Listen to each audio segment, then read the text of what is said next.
Welcome to Cybertopia Cast Interviews. This is our second one of these while we keep ourselves busy between seasons. And today I'm talking to Chris Scown about his wonderfully ridiculous character, Smart Coolman.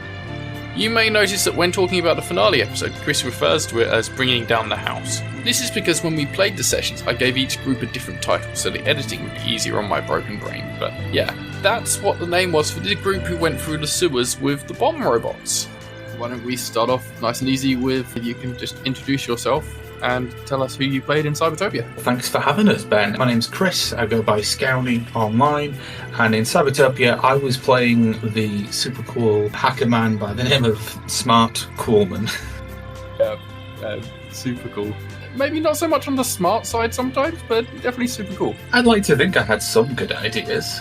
They were executed quite weirdly. Oh no, you had great ideas. Just Smart's whole demeanour was very himbo-y, right? That was his whole thing. Yes, I really wanted to play a himbo character. Not only in home games, I tend to play like the smart one, like the conniving one, that kind of thing, and it'd be nice to just play somebody way more simple, but also with a lot of potential behind him. See, what I loved about Smart is just like when you think of a himbo character, you think it's going to be like a barbarian kind of brute kind of character, but he was a hacker.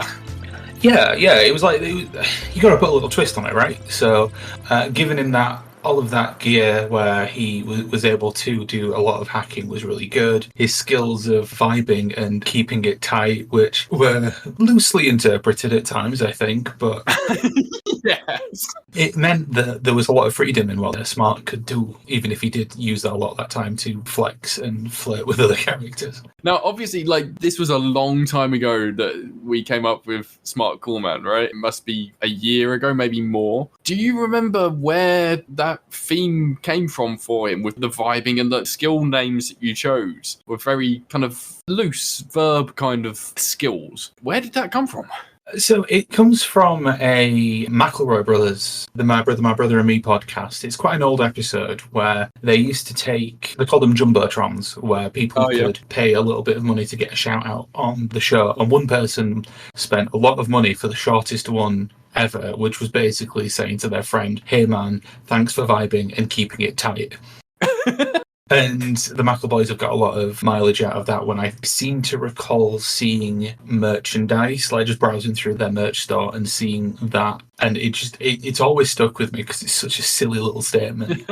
And I was trying to think, how could I make a character, like I said, that had a lot of freedom in what they could do, but without sort of limiting myself? Because one of the things I knew is, because we'd be playing with lots of different people, there was always going to be these chances that I would be paired up with somebody that did something quite similar. And that happened a fair few times there. Yeah. I was one of two hackers in the group, but because I'd gone with vibing and keeping it tight, which is still great to say, it meant that I had other things I could fall back on, where if I just came up with a ridiculous idea, then yeah, I'm definitely keeping it tight. I'm literally holding things together. Yeah, I'm keeping it tight. And this also kind of extended into some of the learnings that you gained during play as well, and trying to think of fun ways you could name things that would still keep in that sort of theme. It seemed challenging at times. I remember it was during the Tower of Darkness mission, and we took ages. I'm not even sure if we managed to figure out what to call your learning in that one during the session. We might have figured it out afterwards, and I can't immediately think what it was that we ended up with. It was the one for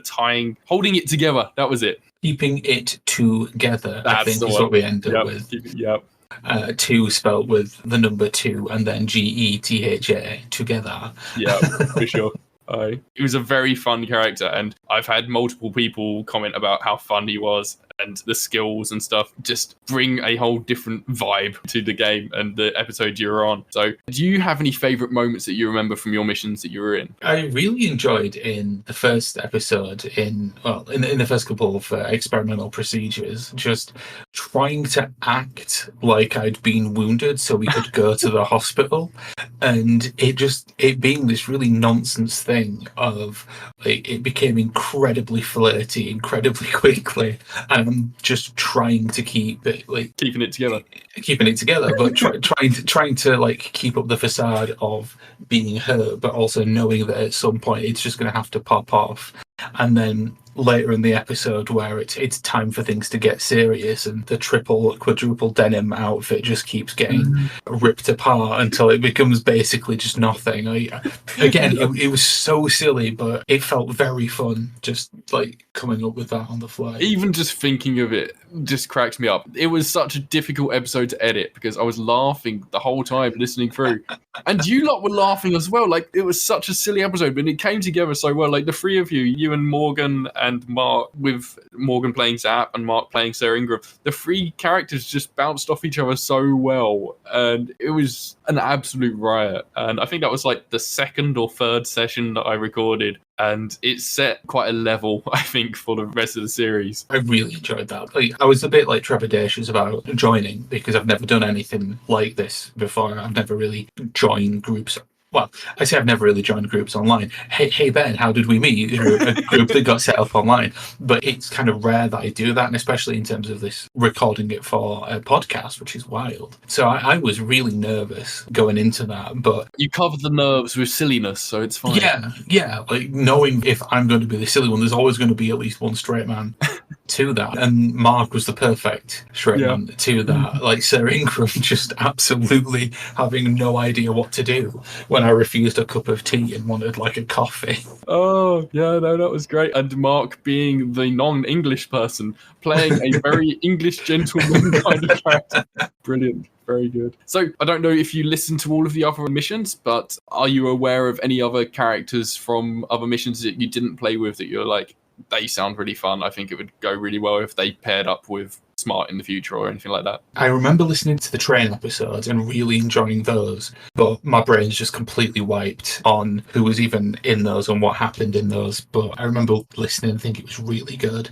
The train episode had Valerie playing Frankie Collard, and then you had Jen playing Maurice, and you had the mech pilot who was Buran, who was played by Ray, who is the person who's unfortunately dropped out of the podcast now. Yeah, those three were a great group as well. And actually, Jen is a really great player. I listened to her on the Oasis Cyberpunk podcast as well. Very, very funny. Like, one of those people that's very good at pushing along a story, but also like just adding to a story as well. And I think that was what was great about particularly the experimental procedures episode, that all of you were just barreling along. And I remember at some point during that episode thinking, oh God, I got to slow this down, otherwise they're going to be like through it in minutes. Which contrasted really nicely with Tower of Darkness, where I felt like we were going so slow because I felt like there was a puzzle there, and it's really difficult to write a good puzzle for a role-play game. And I've seen lots of advice online, and I'm part of various Discords where, it keeps coming up, how do you do a puzzle? How do you do a puzzle? And I think we kind of got close to, but we didn't quite hit that brick wall of the person running the game has a clear idea of what you're supposed to do here. And because we're not quite hitting the mark, it's like, oh, you're close, but I can't give you it. And I don't think we were quite there. I think he still managed to corral us and get us back on target. But I spent a lot of that one just thinking, I really don't know. See, it's really funny to hear that, because I guess that's the way it comes across. And like you say, it was more of a mystery than a puzzle. But trying to get the pacing right on that sort of thing, especially for a podcast format, but trying to have it kind of unravel slowly and bit by bit. And you did keep on making progress towards the answers, but you just didn't realize it as a group. And you thought you were getting nowhere, but you were getting there. And in kind of the sort of steps and stages that I had envisaged you would. And when I've playtested that one before, it's gone. Actually, every time I've playtested it, it's been different, but it's always come in those sorts of stages. And I think, the group maybe struggled to keep a narrative flowing, I suppose. So it didn't feel like it was flowing, but you were making progress. And it kind of gradually got into actually, I guess it did go pretty slowly. And then at a point, it's kind of crescendoed and peaked. And then that was it, and it was done. And I remember thinking afterwards, oh, that kind of ended somewhat abruptly. Which just shoved you on a transport and got you out of there. But I think it was a very good example, that one, of the difference of themes and approaches that can be taken to creating missions in Cybertopia. I guess that's something that I'm looking forward to in season 2, of really trying to change it up and have a less kind of structured play to it. Because everything in season 1 was a set this is your mission, this is your kind of quest. You go off and do it, and then you come back, and it's very self-contained, like a Blades in the Dark kind of heist theme kind of thing. But my aim for season 2 is to open it up and have the players just kind of lead an arc. Much like you would in Blades in the Dark or in a Forged in the Dark kind of game. Like, it's so weird that you were thinking that, because that's one of the things I felt about season 1 was it was really clear that you have this really developed through line through all of the missions, which culminated in this, oh wow, were we the bad guys all along kind of moment. And it's really fun to be playing someone who, I mean, especially if smart, obviously completely oblivious to all of this, but I'm sure other characters will have been like questioning, what are we doing? Why are we doing this? And then for it to come out the way that it has and, literally explodes in our faces. Yeah. And now it's a completely open what will happen. And I'm really interested to see, do the characters want to oppose Amazing Core? Do they want to just set out and do their own thing? Are they going to try and just settle in the rubble and just be like, yeah, no, things have gone wrong, but maybe we can just make a life for ourselves and restart where we were? And I'm really interested to see that, and that's one of the reasons why I'm really excited to see where season 2 goes. What do you think Smart Coolman will do? Oh, that's a good question. Something that I'd like to see is a mission coming up where it's so on the nose that even Smart Coolman cannot avoid it. And just an episode of him having an existential crisis would be just so much fun. Just playing somebody who's just like, you know what, dude, like, this sucks. Like, I don't even know anymore. Yeah, I mean, he's a very happy-go-lucky kind of guy.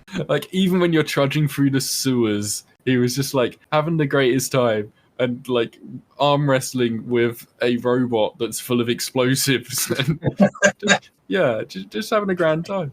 Yeah, because he didn't know any better. But I think maybe we might have started to turn. It's a dimmer switch, right? Yeah. The light bulb hasn't quite lit up enough, but it was somebody starting to turn it. And hopefully by the end of season 2, he's definitely realised, ooh, maybe I could be helping the people that need help, and not the terrible corporation. Do you think he's going to be angry at Amazing Core? That's an interesting one, because when I play characters, there's obviously an element of yourself that comes through, but there's also that element of acting through and exploring something. And it might shock you to learn that I'm a pretty laid-back kind of guy myself. So anger isn't really an emotion that I really tap into a lot. So to try and explore that with Smart would potentially be interesting. I don't know if I'd make it come across authentically, but I'm not sure. Thinking about him as a character, because he's quite a naive kind of person, right? I wonder if the response for that kind of person to betrayal would be sadness and despair, or if it would go to the kind of activating an energetic, angry kind of response. I don't know. I guess there's stages to grief or whatever they might go through after such a experience. Yeah, I mean, it's that stereotypical thing. He probably gets all his rage out in the gym. So when it comes to everything else, then this is it. It's what can you do? How do you react when your unusual ways of dealing with things, your usual coping mechanisms are fully tested? And I think that's where it would go with Smart when he realizes what's gone on. Yeah. Very excited. Are there any characters, any NPCs from season 1 that you remember you'd like to see come back, or you thought were really cool? Well, I'm sure you remembered my reaction to your wonderful AI character. Oh, yeah. Who is a love-hate relationship. I love it, but just the voice you put on is so excruciating in the best possible way. Hi there, Chris. I would love to see them come back, but freed from the reins of Amazing Core. Could they gain sentience? Or at least their own version of sentience. A lot of good media and properties like that explore what does it mean for AI to become fully realised. It's one of the things I really like about the Lancer RPG, where the AIs in that, if they become too self-aware, either they basically create a singularity and back and forth through time and space, or they just have that cascade of losing themselves. And interesting. what would happen with the AI if it freed itself from Amazing Core and it could learn to do its own thing? Like, what missions would they want us to complete? Would they want us to bring down Amazing Core? Would they feel betrayed? Like, that kind of computer feel betrayed? Like, that's a really interesting thing for me. I've definitely got some thoughts about things that I could do with Alpha India and other characters that were involved in, like, everything. Because, I mean, Amazing Corp went through a few changes in management and structure during the season. So, yeah, it'll be interesting to see what happens. I mean, like I said, Season 2 is going to be much more player directed, so you'll have the opportunity to shape which NPCs you might try to find again, which places you might want to revisit, or if you want to go off in completely different tangents or go exploring for other things. So yeah, I guess it's good to get to know what people enjoyed and who people enjoyed interacting with or hated interacting with. Yeah. This is why I think, like, how to phrase it, borrowing concepts like the faction sort of systems you can find in a whole bunch of games. Like, I'm thinking specifically the Forged in the Dark kind of faction system. That would be really fun to play with, especially when you'll be putting together, I assume, groups of 3 or 4 players again in that constantly rotating pattern. So you'll never know really who wants to interact with what faction. So it ends up being like this group of people brought together by their experiences. And then there's going to be tensions that develop between them because some people want to go down with this group or go down with a different group or just completely ignore stuff. Oh my god, imagine if 2 groups decide to go with opposing factions and then they end up having some sort of conflict. Or I remember in one of the first games I ever GM'd for, it was a game called Sin's RPG, and at one point the party split. And it's like a post-apocalyptic setting and there's zombies and shit. But you gain these superpowers and some people can learn to control the zombies. So the party split and I had the 2 groups within the party physically in the room because this was before the end times where we couldn't go indoors anymore. So I had the 2 sets of people split to separate sides of the room to set their plans in action. And when they came back, they started doing their plans and realized, oh shit, our plans are conflicting. And one group sent the zombies into the other group, and it was hilarious and great. So, but I'm imagining if something like that happens in Season 2, where maybe your group goes with the anti-corp movement or something, and another group goes with the underground, and they end up clashing. It's like, oh, now we've got a big whoopsie. Yeah, and I think that would make for a really good content, especially when because you'll be putting the groups together. And I imagine with this kind of thing, you can see the overarching plot lines of everything that's happening, where people are going. And then you can put together a group where you know that there's 2 people with opposing loyalties in there and have them try to work out those loyalties. That kind of thing, that would be really fun to play through. So speaking of which, is there anyone from any of the other groups or anyone that you did play with that you felt kind of clashed with Smart or you don't think would get on well with Smart? I don't think so, because Smart doesn't get that. Like, yeah, Smart's everyone's friend. Yeah, he tried to be everybody's pal, including the robots and everything. Like, I couldn't say, like... And to be honest, I'll be surprised if anyone comes back and says, I hated that person. Yeah. Everyone brought some really fun things to the table, and there was so many really interesting characters that I think the only way it would play through is, like we were saying before about Smart, like, developing this idea of, like, he has been betrayed, or his actions suddenly have consequences.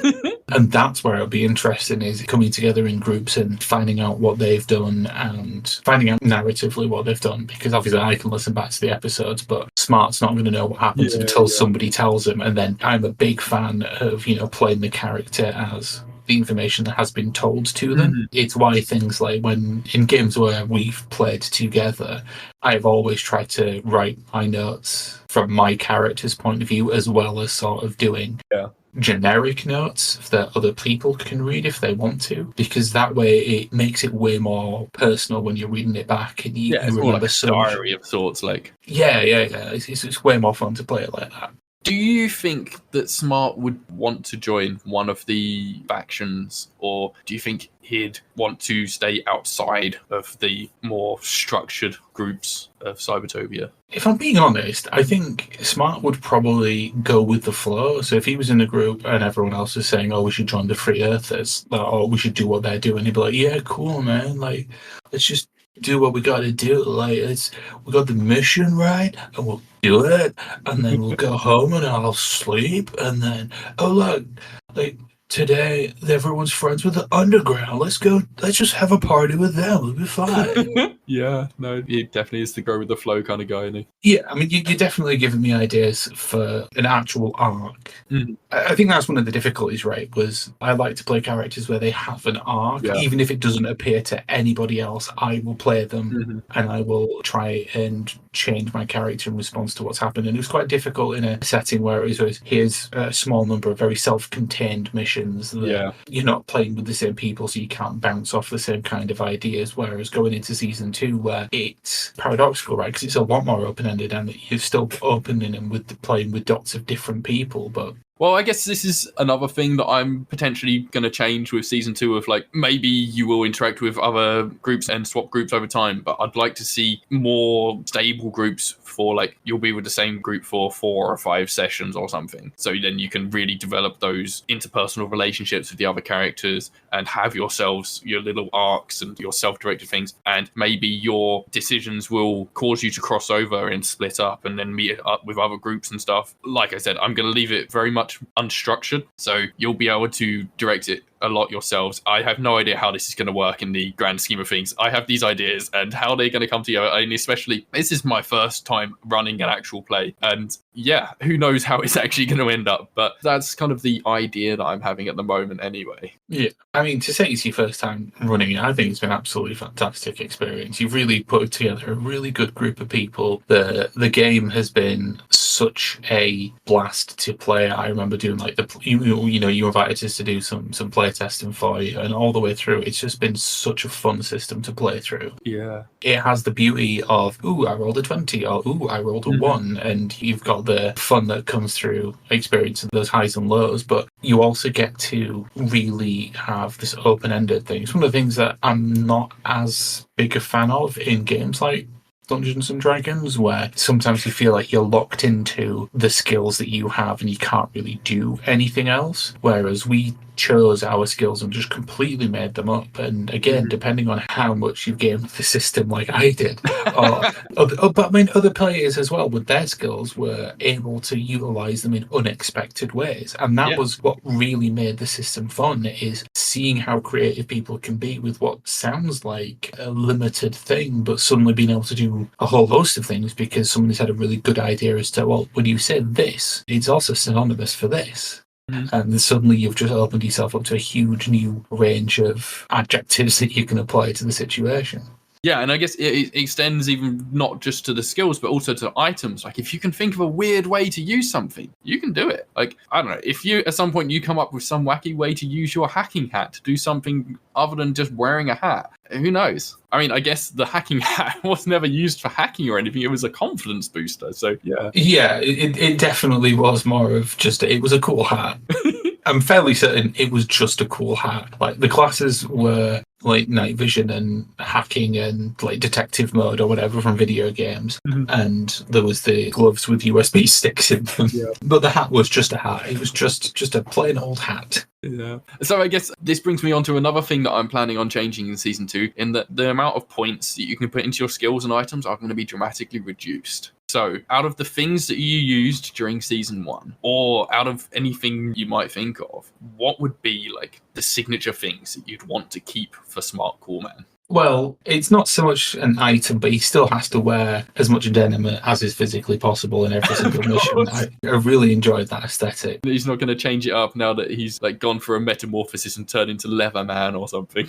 Oh, I mean, that's a very different kind of vibe for Smart Coolman. I didn't realise you were going R-rated with season 2. Oh, we're growing up, boy.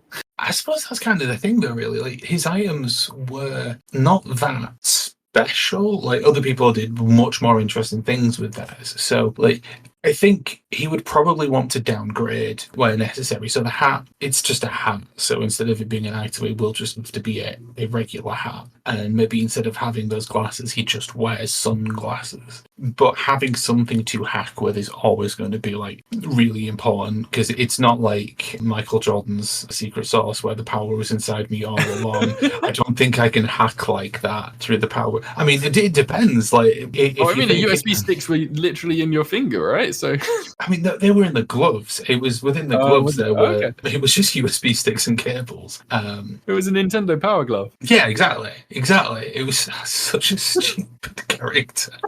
I'm very excited to come back to him. Amazing. Okay, thinking about season 2 and thinking about the things that happened in season 1, do you remember any particular loose ends that you'd like to find out more about? I don't know if you'd call it a loose end, but I know in our part for bringing down the house, there was a lot of civilians that, we went to great pains to make sure they got out alive. And I want to know what's happened to them. I think because Smart's never really been in a position where he's had that many people to think about, because, he wakes up, he does a job, it's nap time. Yeah. So he never really gets to think about the consequences. The moral implications and stuff, right? Yeah, he doesn't get a chance to think about it, because by the time he wakes up, he's forgotten it all. Which I know isn't part of the actual story. It's just Smart. He's not very memorable. Well, no, Smart's very memorable. Too memorable, in fact. But yeah, like actually realizing that he can see what's happened and it will stick with him, because you can't go through something like that and not be aware and be like, what? Like, there were so many people there. Like, there were at least like 10, maybe 12. Like, maybe even more? Like, where did they all go? I think that's the big one for me, because then that plays into this idea of what is going to be happening in the wider world, because we do have the factions. We have Amazing Core, but I'm always more interested to know what the average Joe is going to be thinking about. If that will be the faction that I'd be most interested in joining, actually, is the Displaced, the Dispossessed, like, who actually leads them. All of these factions are there saying that they're going to be doing that, but they've all got their own ulterior motive, and most people don't. Most people just want a roof over their head, they want food in their belly, and they want to get on with life. So how are they going to do that? And can we help them? Yeah, so I think the finale is probably going to be a pretty pivotal moment for a lot of the characters. Were there any other moments during season 1 where you felt like this was a changing moment for Smart? I guess you only had like 3 sessions that you actually played through, and it always feels like a lot more to me because we stretched it out so long in the kind of production and editing process. But so you had experimental procedures where you infiltrated and shut down a mad scientist effectively, and then you had Tower of Darkness where you went into a weird tower block and kind of rescued an old lady who was causing all sorts of havoc with some dodgy implants that she'd gotten from, actually she didn't get it from that same doctor she was going to, and because she didn't, because you took him out, she went somewhere else that was even dodgier. That was the whole thing behind that. Yeah, I think if Smart was able to put 2 and 2 together, he probably would have gone that. Like, as a player, I certainly recognised what had happened, and I mean, that felt bad, man. That felt bad when it was like, you remember that old lady, and I'm like, oh no. No. Yeah. But Smart's like, oh, that's like just an old lady. I think somebody gave her a cup of tea. That's like... I remember actually from the episode, you, out of character, said, oh no, we ignored her. And it comes back to, like, sometimes it's difficult to not metagame, and I think that's one of the benefits of playing, a himbo, a shimbo, a thembo. Yeah. You can quite easily avoid metagaming because you just don't see it. You take everything as raw, and I think that kind of thing is definitely more of a season 2 Smart than a season 1 Smart. No, fair. I'm looking through my list to see if there's anything else that I should ask about. The only thing that we've not really dealt with is the stuff that I can't really answer, which is where else can people find you? Because I don't really do any online stuff. I'd love to do more, but it's finding the time for it. You're on Twitter, right? Are you on Blue Sky or one of the other ones? Or? Yeah, I'm on Twitter on Blue Sky, but I mean, I don't know how to social media. Mate, the landscape out there has changed so much these days that I struggle. I used to be on Twitter all the bloody time, but I just can't do it anymore. It's so awful. So I feel you there. What else are you playing at the moment? So I'm playing a game with some really cool folk that I've had a lot of really good experiences with before. But there's this one guy that's in it as well who's playing this doctor, and he's a rough one. Listeners, I'm talking about Ben. um, where maybe we should actually set the scene with me and Chris go way back. In fact, I think yours was the first group that I ever played that was randoms, or joined a campaign of when we played Beam Saber back in 2020 or something. Yeah, we stretched it across 2021. Yeah. Genuinely, I've been playing TTRPGs since when did Dark Heresy, the first edition, come out? I bought Dark Heresy because I was playing it as a play-by-post on a shitposting forum for Warhammer 40,000, and I've been hooked since. But wait, your first TTRPG was a play-by-post? It was a play-by-post, yeah. Wow, that's unusual. Yeah, it was terrible. I did not know what I was doing, but I had great fun playing it whilst it lasted. But the forum didn't last a huge amount of time, and who even knows what forums are anymore? So, did you start out as a Warhammer kind of person? Yes, yeah, definitely into more wargaming more than I definitely at the time was really into wargaming. I'd got into it, like a lot of British kids did, when you're 12 or 13 and somebody buys you a starter set and then you slap about 17 coats of paint on and it looks terrible, and then you forget about it for 15 years and then you come back to it and it's like, oh, this looks fun. Oh, I remember this. Oh, and then getting into it. Have you got lots and lots of unpainted minis, Chris? Don't.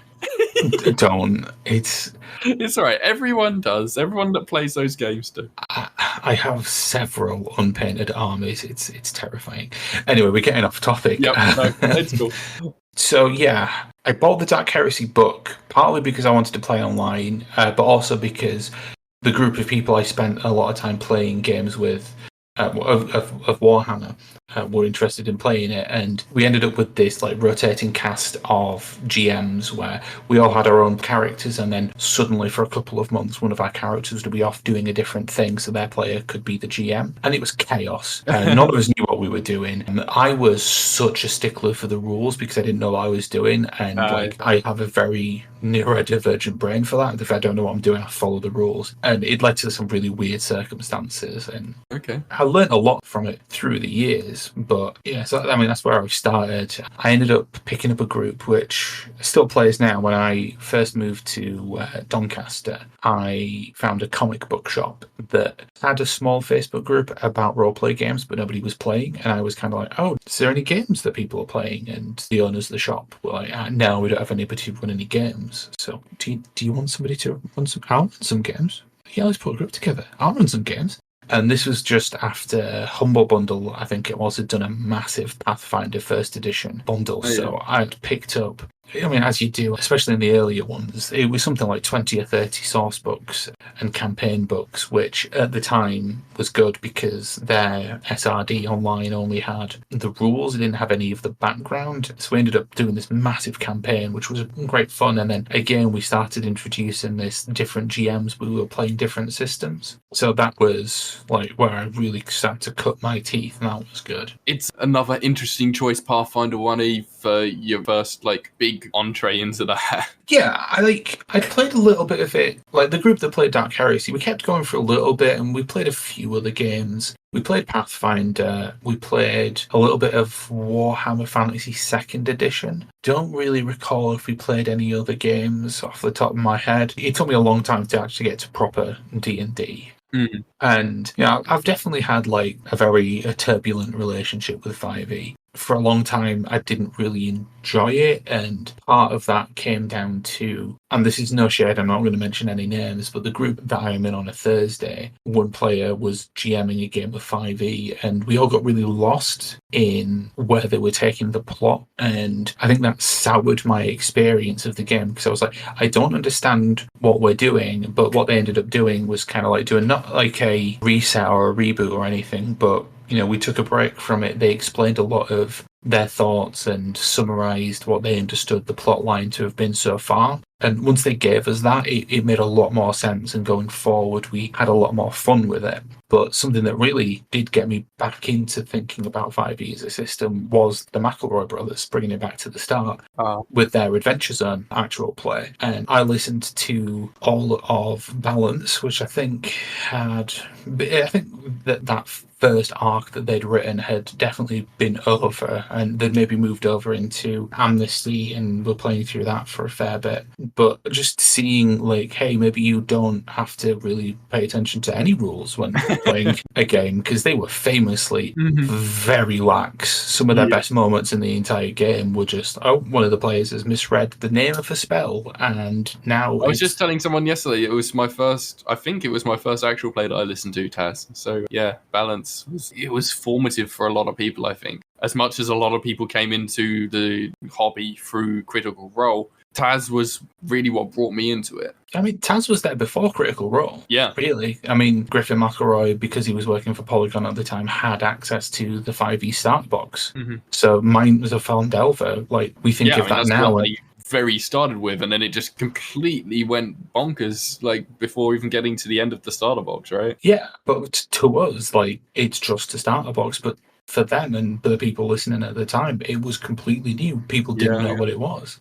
But it was because of, like, the Adventure Zone, I ended up joining a UK fan Discord about that, and that's where I met people like Lee and Cameron, who are in our group that played Beam Saber, and we've played a few other games, and now we're playing Alien, and I'm having a great time with that. Do you remember when we playtested Cybertopia, like, it must have been about 2021. I ran you and I think Lee and Quinn through the Greenhouse of Error mission. Did you listen to that one from season 1? I didn't, but I'll have to go back and listen to it. Yeah. The difficulty is going to be that that's a long time ago that we played through. I remember having a really good time. I genuinely don't remember anything about it. I wonder if when you listen through it, you'll get some memories jogged. Actually, they played it quite differently to how you guys did it, but that was when I was, like, coming up with the system in the first place and coming out with the missions that we used in the actual play, because what we did for the actual play was all of those missions were missions that I wrote for the book, that if anybody goes and buys the full core book of Cybertopia, you'll see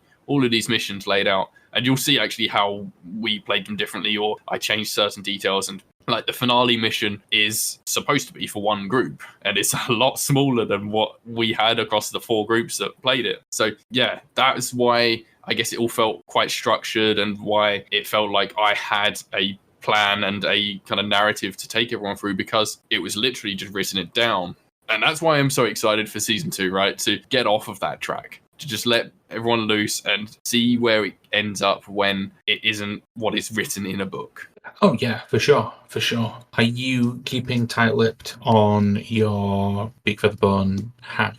I am not. I've mentioned it in a few places and a few times, but at the end of season 1, we had the 3 main factions with their leaderships all in that building get blown up, right? Obviously, like, it wasn't the entirety of those 3 factions that were in that building. There are still people outside of that building from those factions who will survive. The idea is that those factions will splinter, and there'll be power changes and struggles and stuff within the city, and different groups coming up and forming and stuff. So we played Beak, Feather and Bone once as part of our Armour Astir campaign a while ago. We did. That was years ago. And that was another really fun experience, like a very different type of game that, you know, most people don't play map labeling games. It's not even a map making, but map labeling. And it's really, really interesting to see you're using it in a way that I did recently, where I was running Blades in the Dark for my Thursday group. And instead of going with the base setting, I thought, well, why not use Beak, Feather and Bone to label this map? And so people had a much better idea of who the major players are, what the factions are about, and being able to play that for season 2 is going to be really fun, because that means that depending on who's involved in what recordings, I mean, I think if you can get as many people as possible for that moment, that would be really good, because then everyone's got a chance to put something into the world and get a chance to actually interact with people they might not have had that chance to interact with. Yeah, absolutely. And then all be aware of, this is the world as it was left at the end of bringing down the house, and now where are we going from this? And, outside of the recording, it means, people can have a quick conflab about, well, I'd be interested in this and that, and then how else you put together. But that's all the boring shop talk. Maybe we don't spill all your beans just yet. Yeah. No, I think probably what I'll do is, rather than having all 15 of you get involved in the same session, I've called it Data, Nerves and Acquisition. I'll probably do like small groups again, groups of 4 or 5 that will play through maybe an hour or so of it, and then do another 2 or 3 groups so that everyone can have some input into the world, and there can be some overlaps and there can be some conflicts that are created through that map generation and faction generation process. And then everyone has their own perspectives on the world and their own thoughts on what might be interesting things to look into further or develop and stuff. So yeah, I mean, you've seen the first draft of it, and I think we've got a good jumping off point there, and I'll do some more tidying up, and hopefully in the next month or so we can actually get some sessions going of it and see how it goes. But yeah, really excited to see how that goes and how the world develops beyond just what I thought of 2, 3, 4 years ago when I was making Cybertopia in the first place. So oh, for sure. Actually, it's letting go of your baby and then just letting us just absolutely shape a world. Because I'm a big fan of, we call it collaborative storytelling, but a lot of people, kind of fall into either it's the GM's story that they're telling, or the players have all of the agency. They are the more important ones, and what the GM wants and how they react to things isn't as important because it's about the players. But it's definitely about everybody having that input and that really good time and sharing in that. And I think the group of people that you've got together will definitely be able to really bring the best out of the system and each other. And I'm really excited to see where we go with that.